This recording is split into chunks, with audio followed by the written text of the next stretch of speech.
오늘 하나님께서 3일 밤에 우리에게 주신 말씀은 빌립보서 2장 12절부터 18절까지 있는 말씀입니다.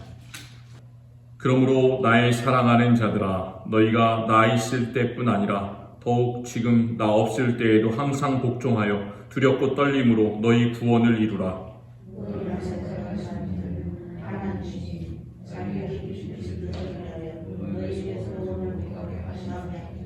모든 일을 원망과 시비가 없이 하라.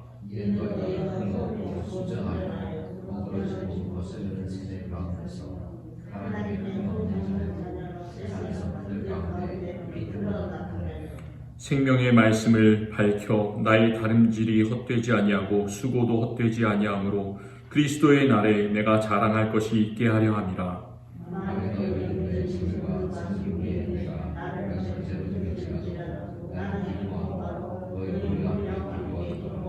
같이 읽겠습니다.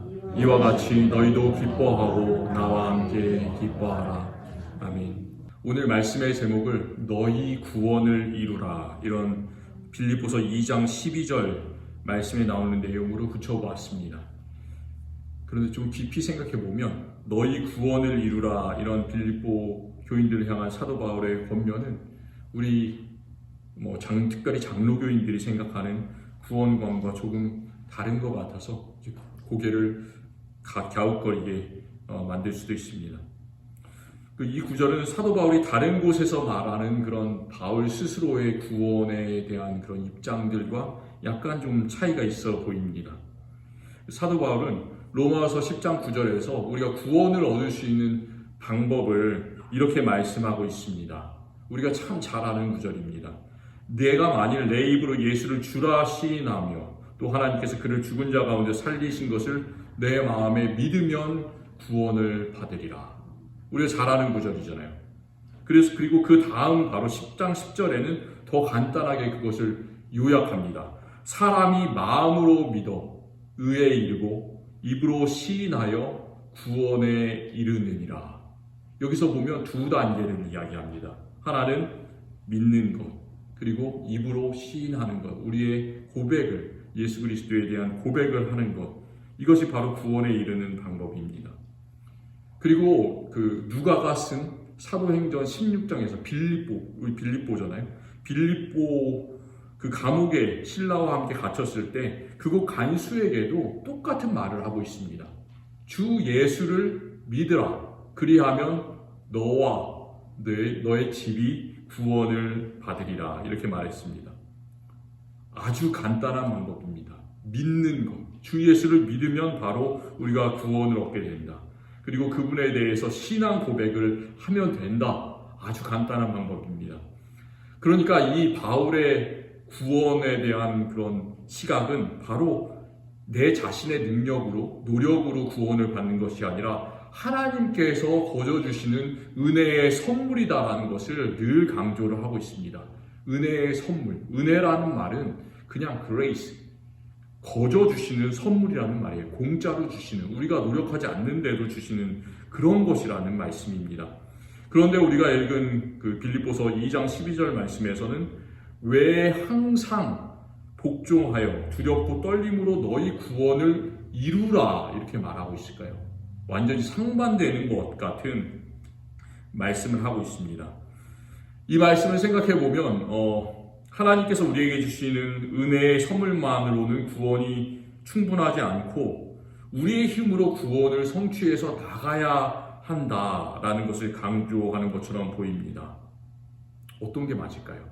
하나님께서 주신 은혜와 또 우리가 그냥 믿기만 하면 구원이 가능한 것인가? 아니면 구원을 이루기 위해서 하나님뿐만이 아니라 우리 자신이 열심히 노력하고 무엇인가를 행해야 하는가?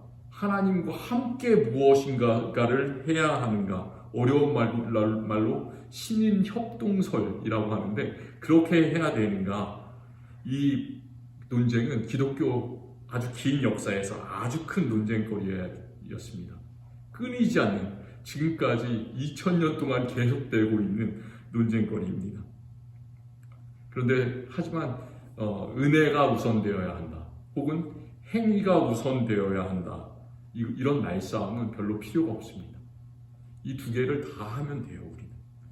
왜냐하면 우리는 이미 받은 구원, 우리는 이미 구원을 받았는데 이미 받은 구원과 아직 걸어가고 있는 그 구원의 길 사이에 그 가운데 우리는 놓여져 있기 때문입니다. 항상 이미와 아직 그 단어를 기억하시기 바랍니다. 항상 이미 아직. 그래서 우리는 구원을 받았지만 아직 계속해서 그 구원을 걸어가고 있다. 그리고 또 12절에서 사도 바울은 너 자신의 구원을 이루라 이렇게 말하지 않고 항상 복종하여 두렵고 떨림으로 너희 구원을 이루라 이렇게 말씀하고 있습니다. 왜 너 자신의 구원을 이루라고 하지 않고 너희 구원을 이루라고 했을까요? 우리가 요즘에 참 어려운 게 교회 생활을 하는 데 있어서 신앙 생활을 하는 데 있어서 어려운 게 자꾸 내 자신의 신앙만을 강조하는 그런 풍조가 늘어나고 있습니다. 팬데믹을 겪으면서 더 그래요. 온라인 월십을 하게 되면서부터 사람들이 아무 데서나 예배할 수 있다. 그리고 이렇게 그냥 집에서 편한 장소에서 예배할 수 있다. 다른 사람들을 만나지 않아도 된다. 내 신앙만 유지하면 된다. 이렇게 생각하면서부터 내 자신의 구원을 이루라 라는 말로 사도 바울의 오늘 빌립보서 2장 12절을 잘못 바라보는 그런 경향이 생기고 있습니다. 그런데 사도 바울은 분명히 너 자신의 구원을 이루라고 하지 않고 너희 구원을 이루라고 하고 있습니다. 내 자신은 예수님을 믿음으로 말미암아서 구원을 얻었는지 몰라도 정말 진정한 구원의 의미는 우리가 함께 교회에 속한 공동체로서 걸어나가야 되는 것. 함께 다른 사람들이 믿음이 성장해 나가는 것을 바라보면서 구원받는 것을 기뻐하면서 그것을 바라보면서 나도 기뻐하는 것. 그것이 바로 구원을 함께 걸어가는 그런 의미입니다. 그래서 항상 그렇게 생각하셨으면 좋겠어요. 구원이라고 생각할 때 내 자신만 구원을 받는 것이 아니라 항상 우리는 함께 구원을 받는다. 공동체로 구원을 받아야 된다. 그렇기 때문에 우리는 이 구원의 길을 함께 걸어가는 것이다. 함께 두렵고 떨림으로 너희 구원을 이루어야 되는 것이다. 이렇게 생각하시면 좋겠습니다. 12절에서 바울은 너희가 나 있을 때뿐만 아니라 지금 더욱 나 없을 때에도 이렇게 말하고 있습니다. 사도 바울은 이 말씀을 하면서 자기가 감옥에 갇힌 그 지금 현재 상황을 생각해 봤겠죠. 그리고 빌립보에서 처음 선교할 때 그곳에 있었던 그 빌립보 사람들이 말씀을 전할 때 복종했던 그런 모습들을 생각했을 것 같습니다.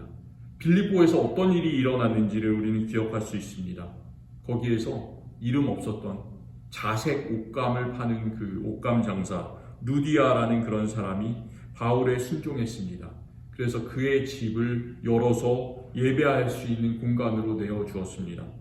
성경은 그가 어떻게 복종했는지를 이렇게 말하고 있습니다. 주께서 그 마음을 열어 바울의 말에 따르게 하신지라.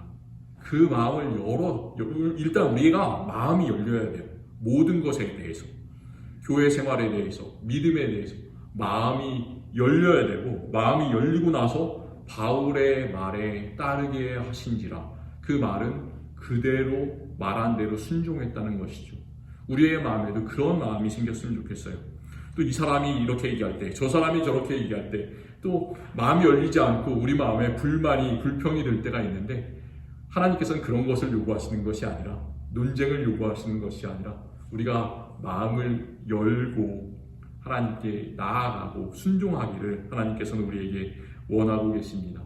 또 빌립보 감옥에 있었던 그 간수에게도 바울과 실라가 옥에 갇혔을 때 바울이 주 예수를 믿으라 그리하면 너와 내 집이 구원을 받으리라 이렇게 했을 때 간수는 어떻게 했나요?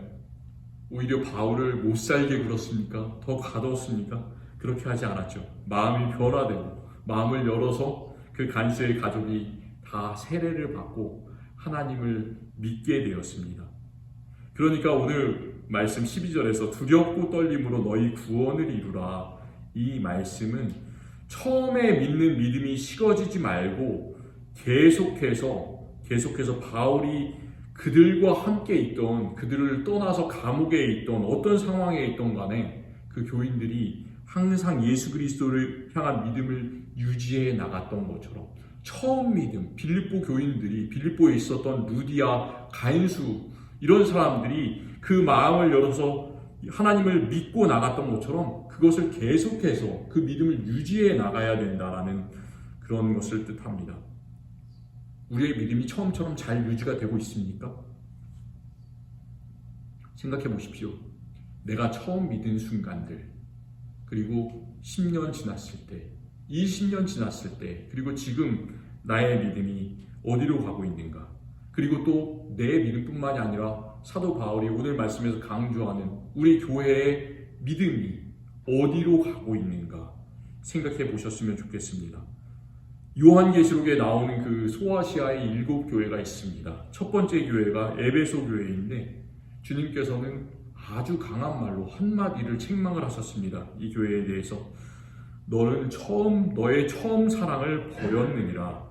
그러므로 어디서 떨어졌는지를 생각하고 회개하여 처음 행위를 가지라. 그렇게 말씀하십니다. 사랑을 버렸다. 첫사랑을 회복하라는 말을 우리가 상당히 많이 여기저기서 듣잖아요. 그런데 첫사랑을 회복하기 위한 단계는 그러므로 어디서 떨어졌는지를 생각하고, 우리가 그럴 때가 있어요. 학교 공부를 우리가 했었는데 저는 학교 다닐 때 수학을 포기했습니다. 수학을 어느 순간부터인가 수학이 너무 어려워졌어요. 그래서 아예 하지 말자. 그렇게 되는 순간 못하는 겁니다. 더 이상 따라갈 수가 없어요. 따라가기 위해서는 우리가 어떻게 해야 되냐면 처음 포기한 그 순간을 발견을 해야 돼요. 그렇죠?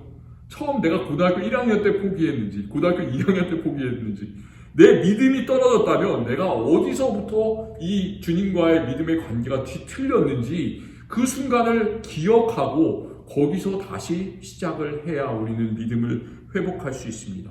단지 첫사랑을 회복하라 그 말을 구호처럼 우리가 외치는 것이 아니라 찬찬히 생각해 보시기 바랍니다. 우리 공동체의 믿음이 어디서부터 떨어졌는가? 그러면서 처음 행위와 처음 사랑을 우리가 회복했으면 좋겠습니다. 그 에베소 교회에 하시는 그 경고의 말씀은 바로 내 자신과 우리 교회 공동체에게 똑같이 하시는 그런 경고의 말씀입니다. 우리가 처음에는 정말로 예수님을 잘 믿다가 시간이 지나면 이게 만성화돼가지고 그냥 관성처럼 교회에 나오고 아무 희열도 없이 그렇게 나오고 주님을 믿는 것이 과연 내가 믿음을 가지고 신앙생활을 하는 것인가, 습관처럼 하는 것인가, 그런 순간이 올 수도 있습니다. 교회를 대하는 태도, 그렇게 변할 수가 있습니다. 그런데 오늘 13절 말씀에서는 우리가 믿음을 유지할 수 있는 아주 좋은 방법을 말씀해 주고 있습니다.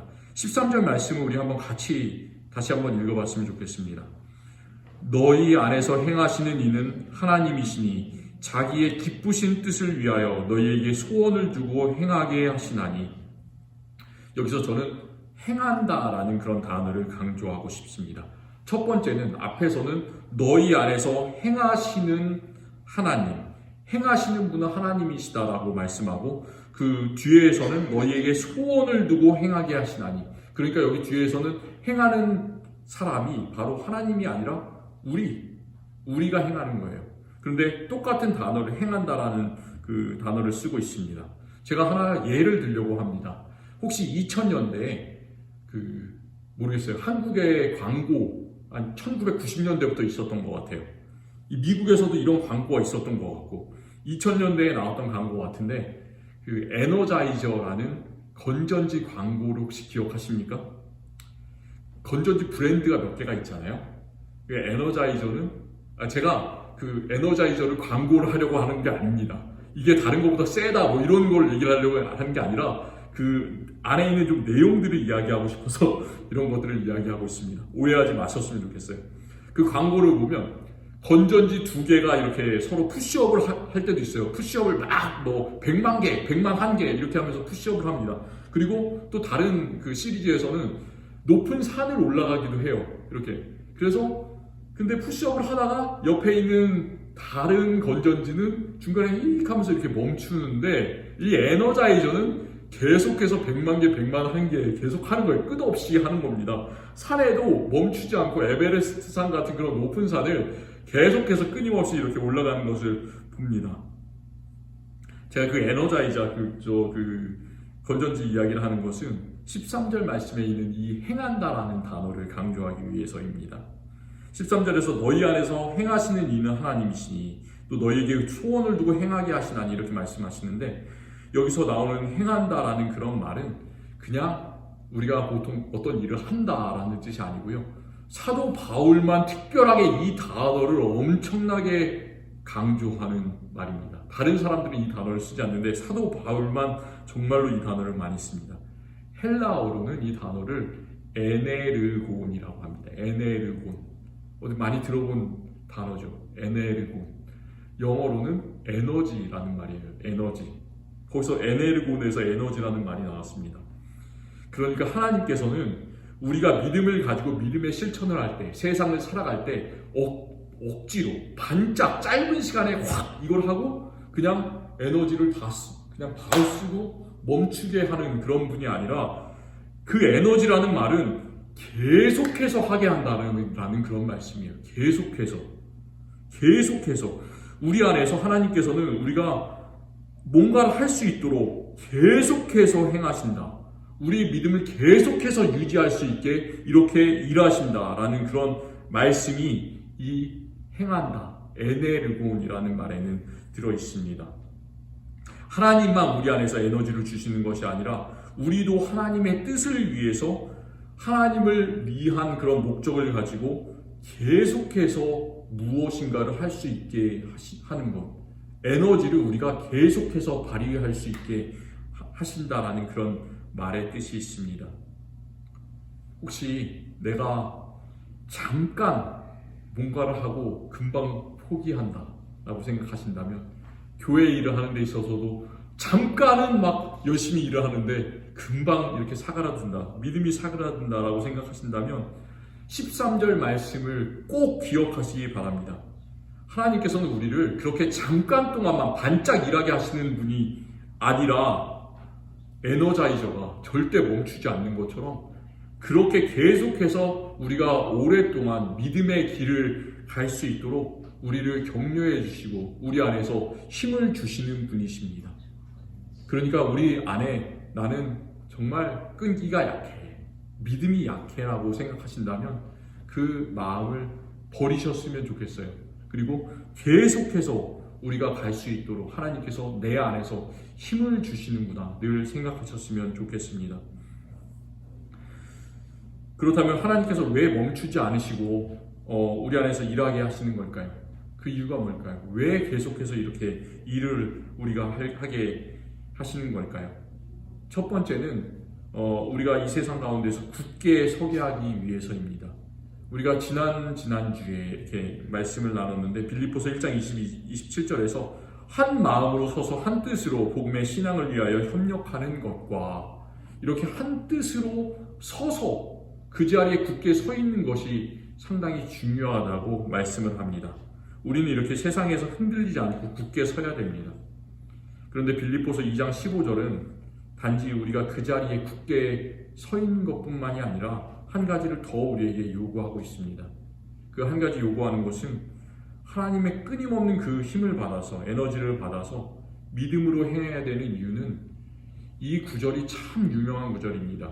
흠이 없고 순전하여 어그러지고 거스리는 세대 가운데서 하나님의 흠 없는 자녀로 세상에서 그들 가운데서 빛으로 나타내며, 빛으로 우리가 나타나게 하기 위해서 하나님께서는 우리에게 계속해서 힘을 주십니다. 우리가 때때로 세상에서 아무 존재가 아닌 것 같아요. 나약해질 때가 있습니다. 나는 세상을 바꿀 만한 능력이 없다. 나는 이미 오래 살았다. 내가 무슨 힘이 있을까? 이렇게 생각할 수 있을지도 모르겠는데 하나님께서는 이미 우리에게 그렇게 할 수 있는, 세상을 바꿀 수 있는 충분한 힘을 허락해 주셨습니다. 그리고 우리는 충분히 지금 있는 자리에서, 내가 지금 있는 조건과 건강과 모든 상황 속에서 빛을 발휘할 수가 있습니다. 이 구절에서 순전하여라는 그런 말을 잠깐 생각해 봤으면 좋겠어요. 순전하여. 그 순전하여라는 말을 들었을 때 당시 사람들은 포도주를 생각했다고 합니다. 포도주. 그 당시에 포도주를 절대 원액으로 마시지 않았습니다. 사람들은 포도주를 물하고 섞어서 마셨습니다. 물을 엄청나게 많이 섞어서 마셨다고 해요. 그러니까 저는 포도주를 마신 지가 너무나 오래돼서 기억이 잘 나지 않지만 맛이 없었겠죠. 예. 그래서 예수님께서 가나의 혼인잔치를 처음 그 기적을 일으키셨을 때 그 잔치를 맡은 연회장이 예수님께서 포도주를 내셨을 때 참 놀라면서 이렇게 말하는 것을 봅니다. 사람마다 먼저 좋은 포도주를 내고 취한 후에 낮은 것을 내거늘 그대는 지금까지 좋은 포도주를 주었도다. 이 말은 무슨 말이냐면 예수님께서 물을 포도주로 바꾸셨을 때 물을 포도주와 혼합시킨 것이 아니라 물을 완전히 포도주로 바꾸셨기 때문에 전혀 물이 섞이지 않았다라는 말이에요. 완전히 100% 포도주라는 그런 말씀이죠. 순전하다라는 그런 말. 그 말은 물이 포도주와 섞인 것처럼 그냥 맹맹하고 아무런 효과가 없는 그런 것이 아니라 어떤 불순물도 섞이지 않았다라는 그런 말이에요. 우리 자신을 생각해 봤으면 좋겠습니다. 과연 나는 내 안에 어떤 불순물도 섞이지 않고 이 세상을 살아가고 있는가? 정말 예수님께서 물을 포도주로 바꾸셨을 때 완전히 순전한 포도주를 내셨던 것처럼 나도 그렇게 주님께 드려지고 있는가를 생각해 봤으면 좋겠습니다. 또 그 말은 흠이 없다라고 오늘 말씀에서 이야기하는데 그 말씀과도 일맥상통하는 그런 말입니다.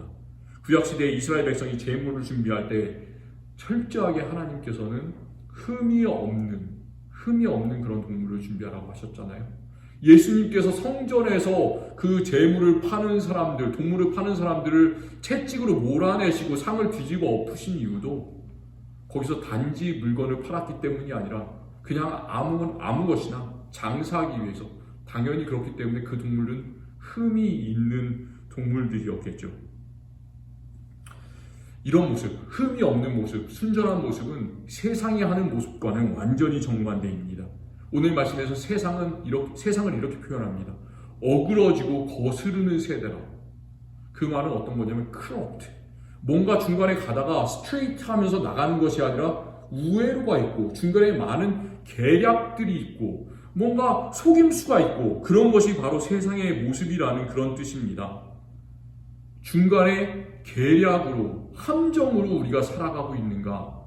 내가 세상 살아가고 있는데 세상의 방법대로 그런 식으로 다른 사람을 속이면서 살아가고 있는가? 아니면 다른 것과 섞이지 않은 그런 순수한 방법으로 살아가고 있는가? 생각해 보셨으면 좋겠습니다. 세상을 성공하는 방법은 이렇게 뭔가 속이고 함정을 파고 이렇게 해야지 성공하는 것 같은데 하나님의 방법은 그런 것이 아닙니다. 그리스도인의 방법은 그런 것이 아닙니다. 순전하고 다른 것과 섞이지 않은 순수한 믿음으로 우리가 살아갈 때 세상 가운데서 세상 사람들 가운데서 빛들로 나타난다고 오늘 말씀은 우리에게 알려주고 있습니다. 우리가 왜 세상 가운데서 빛으로 나타난다고 하지 않고 빛들로 나타난다고 오늘 말씀은 이야기하고 있을까요? 빛들로 나타난다. 복수를 써서 빛들이라고 얘기하잖아요. 이 말씀은 우리가 하나님의 뜻을 따라서 흠없이 순전하게 행할 때 그냥 단지 이 장소를 비치는 것처럼 이 예배당 비치는 것처럼 이런 등처럼 이 작은 공간만 비친다는 뜻이 아닙니다. 빛들로 나타난다라는 그 말은 무슨 뜻이냐면 우리가 우주에서 빛나는 별과 같은 존재가 된다는 말이에요.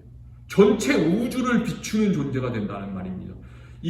사도 바울이 이 말씀을 하고 있을 때 그 빛들이라는 말은 별을 얘기를 하고 있습니다. 별. 우리 한 사람 한 사람은 다 하나님의 뜻 안에서 별과 같이 빛나는 존재가 된다는 그런 말씀입니다. 자부심을 가지고 말해요. 믿음으로써 정말 이 세상을 굳게 이길 수 있는 그런 신앙의 확신을 가지셨으면 좋겠습니다. 다니엘 마지막 12장 3절에서 이렇게 말씀합니다. 지혜 있는 자는 궁창의 빛과 같이 빛날 것이요 많은 사람을 옳은 대로 돌아가게 하는 자는 별과 같이 영원토록 빛나리라.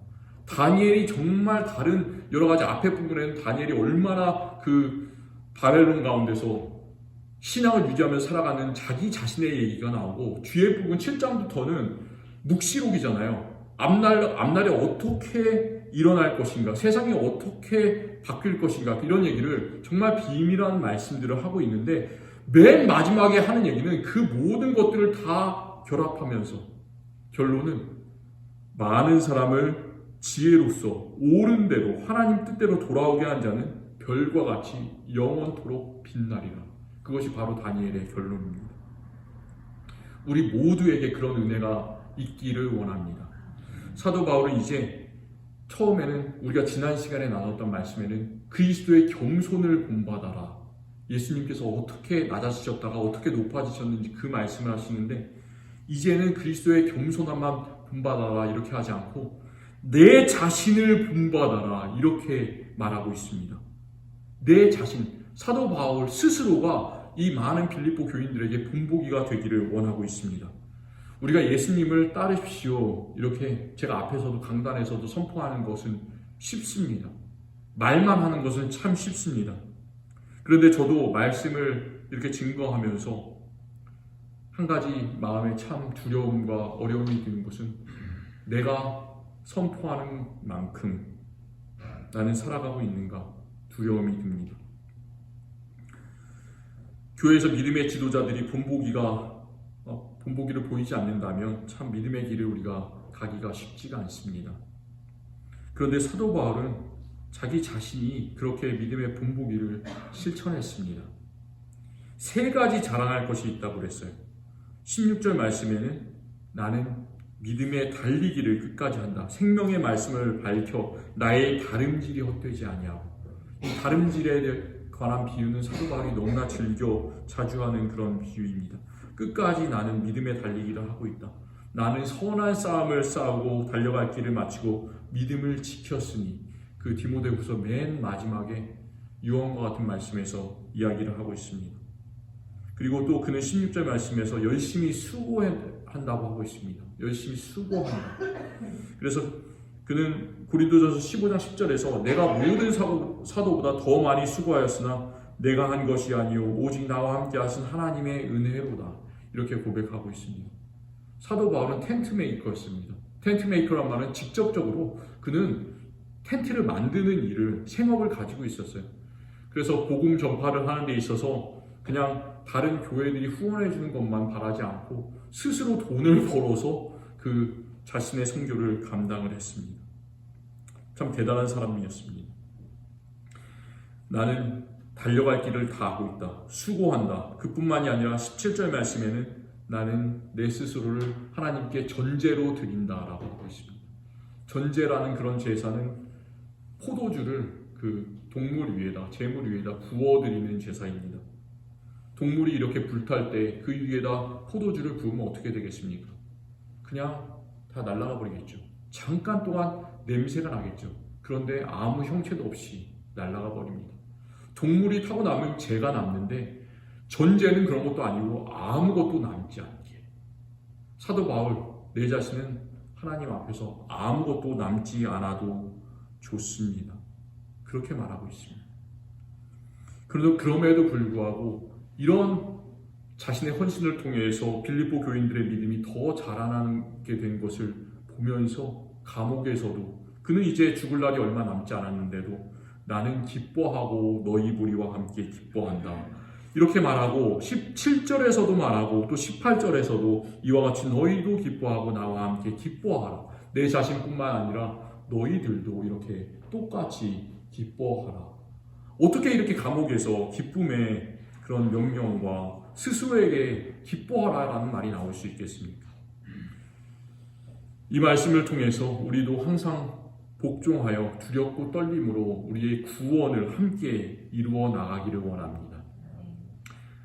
나 혼자만 기쁘다고 되는 것이 아니라 우리 모든 교회 성도들이 함께 연합하고 또 믿음이 자라는 것을 서로 보면서 기뻐했으면 좋겠습니다. 그때 하나님께서는 우리 안에서 언제나 끊임없이 행하시고 또 우리 모두가 하나님의 빛을 나타낼 수 있도록 우리가 깜깜할 때마다 별을 바라보시기 바랍니다. 별을 바라보시면서, 이 알라스카에 별이 많잖아요. 바라보시면서 야, 진짜 저 별이 내 별이구나. 하나님께서 나를 저렇게 끊임없이 빛나게 하시는구나.